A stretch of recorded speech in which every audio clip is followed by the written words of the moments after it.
अभी आपके किचन के सामान के दाम में बदलाव आए थे कि अब आपके घर के किराए में भी चेंजेस आ गए हैं। सो हाय, मैं हूं मुस्कान और मैं आज आपको बताने वाली हूं कि फाइनेंस मिनिस्ट्री ने 18% जीएसटी इंट्रोड्यूस कर दिया है सारे residential rentals across all over India में। तो आइए जानते हैं कि ये कैसे 18% जीएसटी रेसिडेंशियल रेंटल्स में लागू होगा। पहले तो हम ये जान लेते हैं कि रेसिडेंशियल रेंटल होते क्या है। रेसिडेंशियल रेंटल वो प्रॉपर्टी होती है जिनमें ओनर के अलावा कोई और भी रह रहा हो, जिसे हम किराएदार कहते हैं, और वो रेंट पे कर रहा हो ओनर को।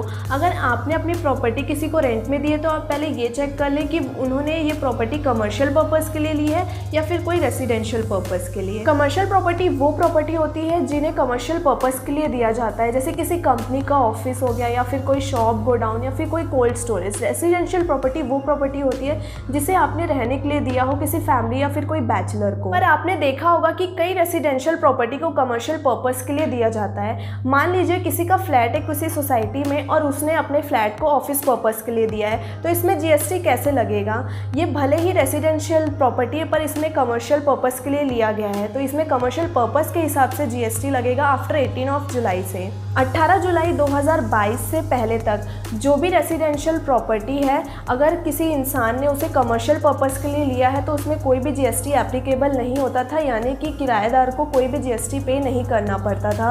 और अगर किसी की कमर्शियल प्रॉपर्टी है और सामने वाले इंसान ने उसे कमर्शियल पर्पस के लिए लिया है तो उसमें जीएसटी एप्लीकेबल होता है। पर 18 जुलाई 2022 के बाद अगर आप ओनर हैं और आपने अपनी प्रॉपर्टी किसी को कमर्शियल पर्पस के लिए दी है तो आपको ये चेक करना होगा कि सामने वाला इंसान जीएसटी में रजिस्टर्ड है या नहीं। अगर वो जीएसटी में रजिस्टर्ड है तो उसे 18% जीएसटी पे करना होगा रिवर्स चार्ज के अंडर, और ओनर को जीएसटी गवर्नमेंट को देना होगा। फॉर एग्जाम्पल, आपका किराएदार आपको 10,000 रुपीज़ एज अ रेंट पे कर रहा है और 18% जीएसटी यानी कि 1800 रुपये जीएसटी देना पड़ेगा, तो 10,000 रुपीज़ ओनर को मिलेगा और 1800 रुपये ओनर किराएदार से कलेक्ट करके गवर्नमेंट को देगा। एक्चुअली सर्विस प्रोवाइडर जीएसटी पे करता है, पर रिवर्स चार्ज में receiver of goods and services होता है, वो जीएसटी पे करता है, ना कि supplier of goods and services.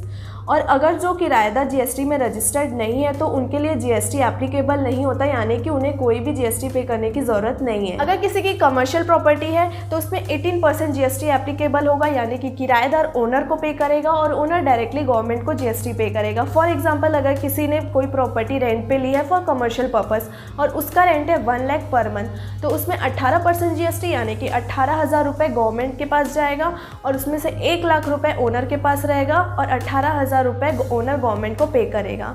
Hopefully आपको ये क्लियर हो गया होगा कि अगर आपने अपनी रेसिडेंशियल प्रॉपर्टी को कमर्शियल पर्पस के लिए दिया है तो उसमें भी अब जीएसटी एप्लीकेबल होगा आफ्टर 18 जुलाई से। अगर आपको ये वीडियो पसंद आई हो तो प्लीज़ लाइक, शेयर और कमेंट ज़रूर कीजिएगा, and please don't forget to press the bell icon for more updates.